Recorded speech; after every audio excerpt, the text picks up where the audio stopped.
Hi viewers, welcome to our channel. ప్రస్తుతం మనతో పాటు రైటర్ కనగాలి జయకుమార్ గారు ఉన్నారు. వారితో ఒకసారి మాట్లాడదాం. సార్ నమస్కారం. సార్ నమస్తే. నాగ చైతన్య గారు అండ్ శోభితా దులిపాల గారు ఇద్దరు కూడా ఎంగేజ్మెంట్ చేసుకోవడం మనం చూస్తున్నాం సార్. అయితే తొందరలో కూడా వివాహం ఉండబోతుంది. సో ఈ నేపథ్యంలో శోభితా దులిపాల గారి గురించి ఎంక్వైరీ చేయడం మొదలుపెట్టారు. అంటే తెలుగులో కొన్ని సినిమాల్లో యాక్ట్ చేసినప్పటికీ పెద్దగా ఎవరికి అంతగా తెలియదు సార్ ఆమె గురించి. మరి ఆమె బయోగ్రఫీ ఏంటో చెప్తారా సార్? ఇప్పుడు ఆవిడ ఎందుకు తెలిసిందంటే అందరికీ నాగ చైతన్య పెళ్లి చేసుకుంటుంది కాబట్టి తెలిసింది. బట్ ఆవిడకి మంచి బ్యాక్గ్రౌండ్ ఉంది. She's very intelligent girl, she's very talkative, she's handsome, బాగా చదువుకుంది, she's a very good reader, Bharatanatyam నేర్చుకుంది, కూచిపూడి నేర్చుకుంది, విశాఖపట్నంలో చదివింది, బాంబేలో కూడా చదువుకుంది. So she's a very nice girl. She comes from a very good family. వాళ్ళ ఫాదరు మర్చెంట్ నేవీలో జాబ్ చేస్తారు, వాళ్ళ మదరు టీచరు. తర్వాత చిత్రం ఏంటంటే నాగార్జున మాజీ భార్య పేరు సమంత, ఈవిడ చెల్లెలి పేరు కూడా సమంత.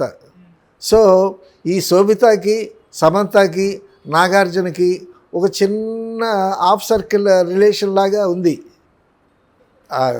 చెప్పుకోవటానికి గమ్మత్తుగా. సో ఇప్పుడు నాగ చైతన్య ఇప్పుడు శోభిత వాళ్ళకి ఎంగేజ్మెంట్ అయింది. సో ఇది ఎలా ఉందంటే Naga Chaitanya first wife divorce ఇచ్చేసింది సమంత. ఇప్పుడు ఈవిడికి ఎంగేజ్మెంట్ అయింది, పెళ్ళి జరగబోతుంది. తర్వాత నాగార్జున గారు పెళ్లి చేసుకున్నారు. ఎవరు? లక్ష్మి అనే ఆవిడ పేరు లక్ష్మి అనుకుంటా, if I remember well. So ఆవిడకి విడాకులు ఇచ్చేశారు. ఇచ్చిన తర్వాత అమ్మల్ని చేసుకున్నాడు. సో ఆ వారసత్వం వచ్చిందని చెప్పుకోవాలి. ఆయనకి సెకండ్ మ్యారేజ్, ఈయనకు కూడా సెకండ్ మ్యారేజ్ కదా. ఆయన సెకండ్ మ్యారేజ్ సక్సెస్ఫుల్గానే ఉంది అమల్తో. ఈ మ్యారేజ్ కూడా చాలా సక్సెస్ఫుల్గా జరగాలని మనం ఆశిద్దాం. సో ఈ engagement because it is A second marriage కొంచెం మరీ ఆర్భాటం ఏం లేకుండా వాళ్ళ రిలేటివ్స్ని వాళ్ళని పిలిచి చాలా సింపుల్గా ఎంగేజ్మెంట్ చేశారు. సో నాగ చైతన్య మళ్ళీ కొత్తగా పెళ్లి కొడుకు కాబోతున్నాడు. So this is what about Naga Chaitanya and Sobhita. Sobhita వరకు వస్తే అమ్మాయి హాలీవుడ్ పిక్చర్స్లో యాక్ట్ చేసింది. తెలుగులో గూఢచారి అనేటటువంటి పిక్చర్లో యాక్ట్ చేసింది. అందులో అడవి శేషు హీరో అనుకుంటా. సో అతను కథ స్క్రిప్ట్ అంతా చేశాడు. సో అడవి శేషు స్పాటెడ్ హెయిర్. సో ఇక్కడ యాడ్స్లోనూ ఎక్కడో చూసి అమ్మాయిని హీరోయిన్గా పెడదామని తనే ఇనిషియేటివ్ తీసుకుని ఆవిడని తీసుకొచ్చాడు. గూఢచారి అనేటటువంటి సినిమాలో యాక్ట్ చేస్తుంది. తర్వాత she's a very bright student. చదువులో కానీ ఆటపాటల్లో కానీ చాలా బ్రైట్గా ఉండేది అమ్మాయి. ఆ అమ్మాయికి ఒక కోరికంట ఏంటంటే నేను బాయ్స్ చేత ఎక్కువ మంది చేత ఆకర్షింపబడాలి అనేటటువంటి డిజైర్ ఉండేదంట. అంటే ఆ విధంగా తను ఒక్కొక్కరి డిజైర్ ఒక గమ్మత్తుగా ఉంటుంది. ఇప్పుడు మనం ఎక్కడికైనా వెళ్ళామనుకో, ఒక ఫంక్షన్కి కానీ ఎక్కడికైనా వెళ్ళామనుకో మంచి డ్రెస్ వేసుకుంటాము, ఒకరిని పౌడర్ కూడా రాసుకుంటాము, నీళ్ళగా పెద్ద దువ్విని తీసి చక్కగా దువ్వుకుంటాము. సో షోక్గా ఉండటం అనేటటువంటిది ఒక సరదాది. అటువంటి సరదాకి బాంబేలో కాలేజీలో చదువుకునేటప్పుడు సో అందరూ నన్ను చూడాలి అనేటటువంటి డిజైర్. తర్వాత ఈ అమ్మాయి సినిమాలు చూసింది లేదు. అసలు నీ ఫస్ట్ సినిమా ఏంటంటే హ్యారీ పాటర్ అని చెప్పింది. హ్యారీ పాటర్ సీరియల్ వచ్చింది కదా, ఆ హ్యారీ పాటర్ తెలుగులోనూ ఇంగ్లీష్లో వచ్చింది. She speaks very good English, చాలా చక్కగా ఇంగ్లీష్ మాట్లాడుతుంది, చక్కగా మాట్లాడుద్ది. She's a talkative girl, very pretty. అన్ని క్వాలిటీస్, చాలా మంచి క్వాలిటీస్ ఉన్నాయి అమ్మాయికి. హాలీవుడ్ మూవీస్లో యాక్ట్ చేసింది, హిందీలో పెద్ద పెద్ద డైరెక్టర్స్ దగ్గర యాక్ట్ చేసింది, మలయాళంలో యాక్ట్ చేసింది. సో శోభిత అనేసరికి, శోభిత ధూళిపాళ అనేసరికి ఒక సాంప్రదాయం కుటుంబం నుంచి వచ్చినటువంటి అమ్మాయి ఏమో అనుకున్నారు ధూళిపాళ అనేసరికి. షీ హెయిల్స్ ఫ్రమ్ తెనాలి నుంచే వచ్చింది ఆవిడ అమ్మాయి. వాళ్ళ పేరెంట్స్ వాళ్ళంతా తెనాల్లో ఉండేవాళ్ళు, తెనాల్లో ఉండేది. తర్వాత వైజాగ్ వచ్చింది. వైజాగ్ వచ్చిన తర్వాత ఇంటర్ డిగ్రీ వరకు వైజాగ్ చదువుకున్నది. తర్వాత తల్లి ఒక పెద్ద పట్టణాల్లో, ఒక బెంగళూరు, ఢిల్లీ అటువంటి పట్టణాల్లో పెరుగుదాం అనేటటువంటి డిజైరు. అంటే ఏంటంటే ప్రపంచం తెలుసుకోవాలని. సో పల్లెటూరులో ఉంటే తెలిసేటటువంటి ప్రపంచం తక్కువగా ఉంటుంది. అలాగే ఒక పట్టణానికి వస్తే, అలాగే ఒక నగరానికి వస్తే, అలాగే ఒక ఢిల్లీ లాంటి నగరానికి వస్తే సో చాలా విషయాలు తెలుస్తాయి. We can gain knowledge. అమ్మాయి బుక్ రీడింగ్లో నెంబర్ 1. చాలా books, English books, Telugu books చాలా బాగా చదివింది. So she is a very good reader. She is a music కూడా, వీణ కూడా నేర్చుకుందంట. ఎన్ని క్వాలిటీస్ ఉన్నాయో. మరి ఈ సెకండ్ టైం మ్యారేజ్ చేసుకోబోయే, ఎంగేజ్మెంట్ చేసుకుని మ్యారేజ్ చేసుకోబోయేటటువంటి ఇటువంటి అమ్మాయి శోభిత ధూళిపాల. శోభిత పేరు కూడా చాలా చక్కని పేరు. శోభిత అంటే శోభాయమానంగా ఉండేదని అని కదా. తర్వాత శోభనం అనేటటువంటి దానికి కూడా లింక్ అయి ఉన్నది. ఎంగేజ్మెంట్ తర్వాత జరిగేది అదే కదా, పెళ్ళైన తర్వాత. కాబట్టి అటువంటి అమ్మాయి ఈ అక్కినేని ఫ్యామిలీలోకి రావటం అనేది సో ఒక మంచి పరిణామం. సో ఈ అమ్మాయి పేరు, ఇంటి పేరు ధూళిపాళ. ధూళిపాళ అంటే ధూళిపాళ సీతారామ శాస్త్రి గారని, ధూళిపాళ అని ఒక ఆర్టిస్ట్ ఉండేవాడు. ఆయన దుర్యోధనుడు క్యారెక్టర్స్ వేయటంలో చాలా దిట్ట. రామారావు గారు ధూళిపాళని దుర్యోధనుడి క్యారెక్టర్ స్టేజ్ మీద చూసి అతన్ని సినిమాల్లోకి ఇన్వైట్ చేసి దుర్యోధనుడి క్యారెక్టర్ ఇచ్చాడు ధూళిపాళ గారికి. చాలా అద్భుతంగా చేశాడు ధూళిపాళ. అసలు డిక్షన్ కానీ, తర్వాత ఆ డైలాగులో ఎక్స్ప్రెషన్ కానీ చాలా అద్భుతం. ఆ సినిమాలో చాలా డామినేటింగ్గా కనిపించాడు ధూళిపాళ గారు. సో ఆయన నాటకాల్లో ప్రసిద్ధి. ఆయన మెడ్రాసులో ఉంటుండగా రామరావణ అని ఒక నాటకం, ఆ నాటకంలో లక్ష్మణుడి పాత్రకి ఎవరినన్నా ఒక కుర్రాన్ని వెతుకుతున్నారు. అప్పుడు నేను దొరికాను ఆయనకి. అప్పుడు ఆయన నాటకంలో లక్ష్మణుడి పాత్ర వేయించాడు. ఆయన నాకు పద్యం నేర్పాడు. చాలా చక్కగా బ్రహ్మాండమైనటువంటి పద్యం నేర్పాడు. టాపిక్ వచ్చింది కాబట్టి, భరతుని రాజ్యమేలు మని భవ్య చరిత్రు నిన్ను కానలన్ తిరుగక పొమ్మటంచు వినదెల్పిన క్రూరుడు తండ్రి అవునకో గురుతర బాహుదర్పమన ఉగ్రతరంబుగా వాని కంఠమున్ నరికదా తప్పని ఎంచక ఆలతీయుమా అని ఆ పద్యం. సో ఆ పద్యం నాకు నేర్పించాడు. సో ఆ ధూళిపాళ సీతారామ శాస్త్రి గారికి ఈవిడికి వెనక్కి వెళితే ఏవో రిలేషన్స్ కూడా ఉన్నాయి. సో శోభిత అనగానే తెలియలేదు, కానీ శోభిత ధూళిపాళ అంటే చక్కగా తెలుగు అమ్మాయి అని అనుకున్నాము. చాలా చక్కగా స్పష్టంగా మాట్లాడుద్ది తెలుగు. తర్వాత గూఢచారి సినిమాలో డబ్బింగ్ ఆమె చెప్పింది. సో చాలా స్మైలింగ్ ఫేసు, చాలా బ్రైట్ ఫేసు, ముఖం చూడంగానే చాలా తెలివైన అమ్మాయి అని అనిపిస్తుంది. తర్వాత అందగత్తెల పోటీలో ఇండియాలో సెకండ్ ప్లేస్ వచ్చింది అమ్మాయికి. సో వండర్ఫుల్ క్వాలిటీస్ అమ్మాయి. అసలు ఇప్పుడు మ్యారేజ్ అయిపోయిన తర్వాత ఫస్ట్ దిల్ రాజు వచ్చి వీళ్ళిద్దరిని బుక్ చేసేస్తాడు సినిమాల్లో. అయితే మ్యారేజ్ అయిన తర్వాత మరి ఈవిడ్ని సినిమాల్లో యాక్ట్ చేయిస్తారా, నాగార్జున గారు అమల గారు ఒప్పుకుంటారా, లేకపోతే ఏమన్నా కండిషన్ పెడతారా అనేటటువంటిది వేచి చూడాలి. సో వాళ్ళు ఎలవ్ చేస్తే ఒక మంచి నటి, తెలుగు నటి మన తెలుగు చిత్ర పరిశ్రమకి వస్తుందని ఆశించవచ్చు. Why? Because she is a very good dancer. Kuchipudi నేర్చుకుంది, భరతనాట్యం నేర్చుకుంది, ఫ్రెంచ్ వచ్చు, అన్ని లాంగ్వేజెస్ 5-6 లాంగ్వేజెస్ మాట్లాడుద్ది. సో అటువంటి ఒక తెలుగు అమ్మాయి అక్కినేని వారి కోడలుగా అవటం అనేటటువంటిది చాలా విశేషమని చెప్పుకోవాలి. ఈవిడ తెలుగు అసలు సినిమాలు చూడలేదు ఆవిడ.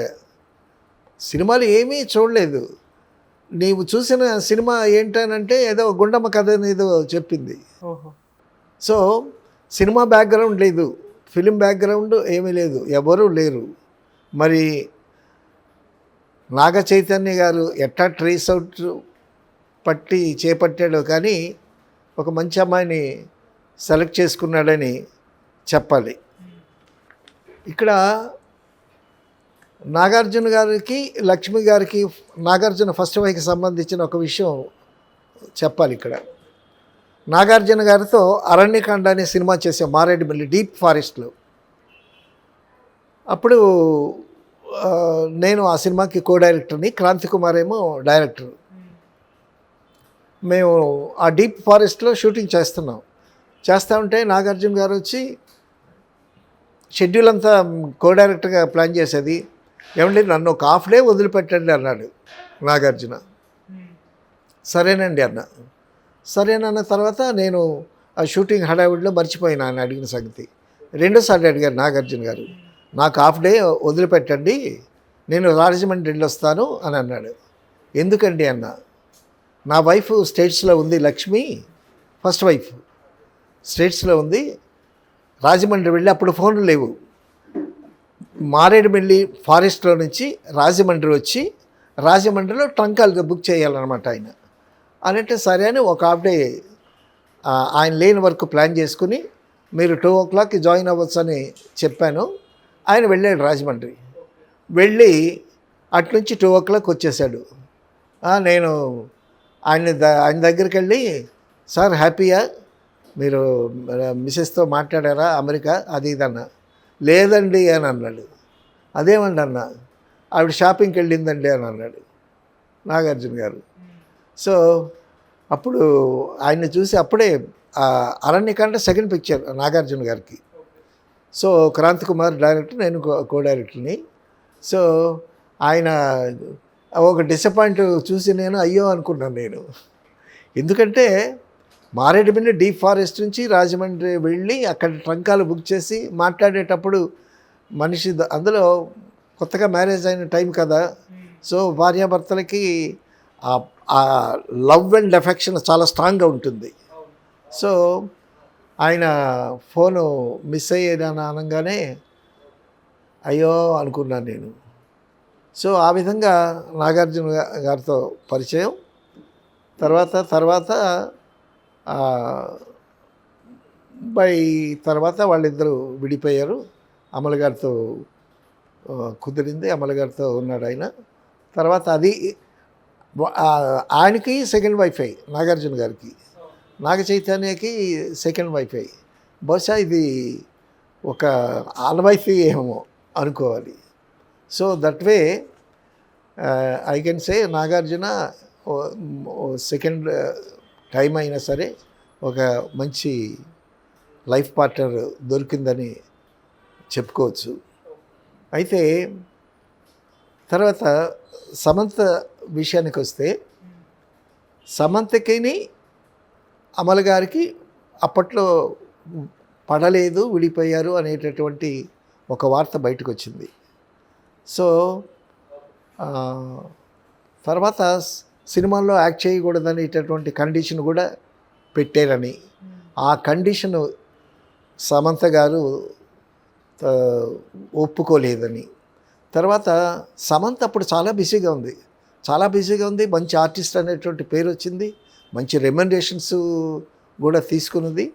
తర్వాత ఆ ఫినాన్షియల్ లిబర్టీ కూడా లేకపోయింది సమంతకి.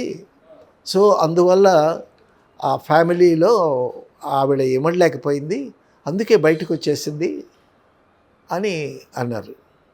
తర్వాత మరి ఆవిడ అన్నదో లేదో కానీ ఒక స్టేట్మెంట్ ఒకటి బయటకు వచ్చింది. అది మరి ఇప్పుడు చెప్పొచ్చో చెప్పకూడదో నాకు తెలియట్లేదు, కానీ అప్పుడు అనుకున్నది అది ఏమంటే, ఆవిడేదో ఒక స్టేట్మెంట్ ఇచ్చింది, నేను అన్నం తినకపోయినా ఉండగలను కానీ సెక్స్ లేకుండా ఉండలేననేటటువంటి ఒక స్టేట్మెంట్ ఇచ్చిందని అప్పుడు సోషల్ మీడియాలో కూడా వచ్చింది. తర్వాత జనాలు అనుకున్నారు. తర్వాత దట్ వాజ్ డిలీటెడ్. సో అటువంటి స్ట్రాంగ్ స్టేట్మెంట్స్ ఏమన్నా ఉంటే యూట్యూబ్లో బహుశా తీసేయమంటే వాళ్ళు తీసేస్తారు, లేకపోతే వాళ్ళే తీసేస్తారు కొన్ని. సో ఒకవేళ అటువంటి స్టేట్మెంట్ ఇచ్చిందా, ఇస్తే దాని మీద ఎలా రియాక్ట్ అయ్యారు?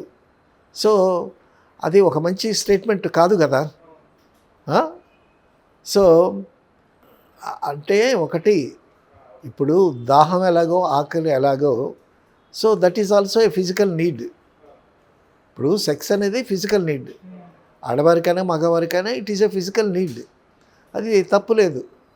అయితే దాన్ని బహిర్గతంగా చెప్పుకుంటే వాళ్ళ మీద డెఫినెట్గా బ్యాడ్ ఇంప్రెషన్ జరుగుతుంది. సో వీటన్నిటి కారణాల వల్ల అంతర్గతంగా వాళ్ళ మధ్య ఏమున్నాయో మనకు తెలిసినవి కొన్ని ఉంటాయి. సో ఈగో ప్రాబ్లమ్సా లేకపోతే వేరే ప్రాబ్లమ్స్ ఏమన్నా ఉన్నాయా? So she came out. ఆవిడ బయటకు వచ్చేసిన తర్వాత అయ్యో విడిపోయారా సమంత నాగ చైతన్య అనే ఫ్యాన్స్ చాలామంది ఇదయ్యారు. సో ఎందుకంటే అక్కినేని గారి ఫ్యామిలీలోకి రావటం అనేటటువంటిది గొప్ప విషయమే కదా. సో తర్వాత వాళ్ళిద్దరినీ కలపటానికి మురళీమోహన్ గారు కూడా ట్రై చేశారంట. మురళీమోహన్ గారి ఆ ఇంట్లోనే ఉండేవాళ్ళంట అప్పుడు. వాళ్ళిద్దరు చాలా బాగా ఉండేవాళ్ళు, చాలా బాగున్నారు, ఎప్పుడూ గొడవలు ఏం లేవు. సో ఈ విషయం తెలిసి నేను షాక్ అయ్యాను. సో వాళ్ళిద్దరిని మళ్ళా కలుపుదాం అనుకునేటటువంటి ఇట్ బికేమ్ హై టైం అయిపోయింది. సో అది చాలా విచారకరమైనటువంటి విషయం అని మురళీమోహన్ కూడా వాపోయారు. చాలామంది ఫీల్ అయ్యారు, అయ్యో వాళ్ళు విడిపోయారే, కలిసి ఉంటే బాగుంటుందని. సో సమంత గారు ఆ తర్వాత ఆ షాకులో నుంచి తేలుకొని కొంచెం హెల్త్ డిస్టర్బ్ అయ్యి మళ్ళీ పుంజుకుంది.